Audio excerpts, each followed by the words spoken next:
नमस्कार, मैं रवीश कुमार। हमारे नए चैनल ओपन टॉक न्यूज़ पर आपका बहुत बहुत स्वागत है। सबसे पहले वीडियो को लाइक और चैनल को सब्सक्राइब कर दें और आप हमारी वीडियो कहां से देख रहे हैं कमेंट बॉक्स में ज़रूर बताएं।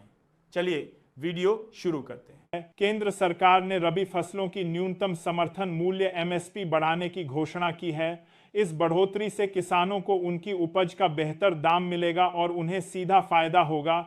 सरकार ने बताया कि गेहूं, चना, जौ, मसूर और सरसों जैसी प्रमुख रबी फसलों के दाम बढ़ाए गए हैं। एमएसपी बढ़ने से किसानों की आमदनी में इजाफा होगा और उन्हें बाजार में सही दाम पाने में मदद मिलेगी। इसके साथ ही कैबिनेट ने लगभग 11,000 करोड़ रुपए की योजना को मंजूरी दी है, जिसका मकसद खेती किसानी से जुड़े ढांचे को मजबूत करना और किसानों को सीधी राहत पहुंचाना है।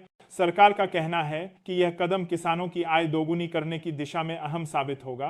प्रधानमंत्री मोदी ने कहा कि किसानों की मेहनत देश की ताकत है और सरकार उनके हितों की रक्षा के लिए लगातार काम कर रही है। बढ़ते हैं अगली बड़ी खबर की ओर। शिवसेना प्रमुख उद्धव ठाकरे ने एशिया कप में भारत पाकिस्तान मैच को लेकर बड़ा बयान दिया। महाराष्ट्र में एक सभा को संबोधित करते हुए उन्होंने कहा कि जो लोग भारत पाकिस्तान का मैच देखते हैं वे देश के प्रति सच्चे नहीं हैं।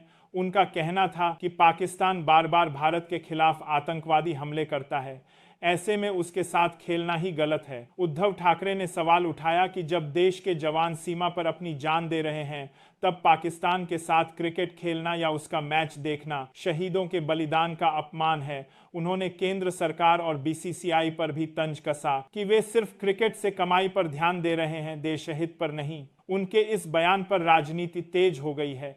विरोधियों का कहना है कि क्रिकेट को खेल की तरह देखा जाना चाहिए, जबकि उद्धव का मानना है कि भारत पाकिस्तान मुकाबला सिर्फ खेल नहीं बल्कि भावनाओं और देशभक्ति से जुड़ा मुद्दा है। बढ़ते हैं अगली बड़ी खबर की ओर।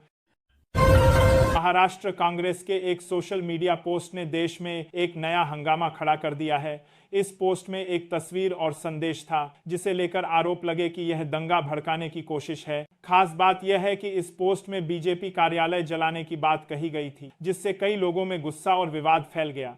बीजेपी नेताओं ने इसे गंभीर मामला बताते हुए पुलिस में शिकायत दर्ज कराई। इसके बाद पुलिस ने एफआईआर दर्ज कर मामले की जांच शुरू कर दी। कांग्रेस ने इस पोस्ट को अपनी आधिकारिक नीति नहीं माना और कहा कि यह एक गलतफहमी है, किसी की निजी राय थी, लेकिन बीजेपी इसे साजिश मान रही है और कड़ी कार्रवाई की मांग कर रही है। इस विवाद ने राजनीति में नई बहस छेड़ दी है और मामला अब पुलिस जांच के अधीन है। बढ़ते हैं अगली बड़ी खबर की ओर। प्रधानमंत्री नरेंद्र मोदी ने अपने उड़ीसा दौरे पर राज्य की विकास योजनाओं की जमकर सराहना की। उन्होंने कहा कि राज्य डबल इंजन सरकार की ताकत से तेजी से आगे बढ़ रहा है। मोदी ने कहा कि केंद्र और राज्य सरकार मिलकर काम कर रही हैं। इसी कारण आम जनता तक योजनाओं का लाभ समय पर पहुंच रहा है। पीएम मोदी ने खास तौर पर बताया कि सरकार का सबसे बड़ा फोकस दलितों, पिछड़ों और वंचित वर्गों तक मूलभूत सुविधाएं पहुंचाना है।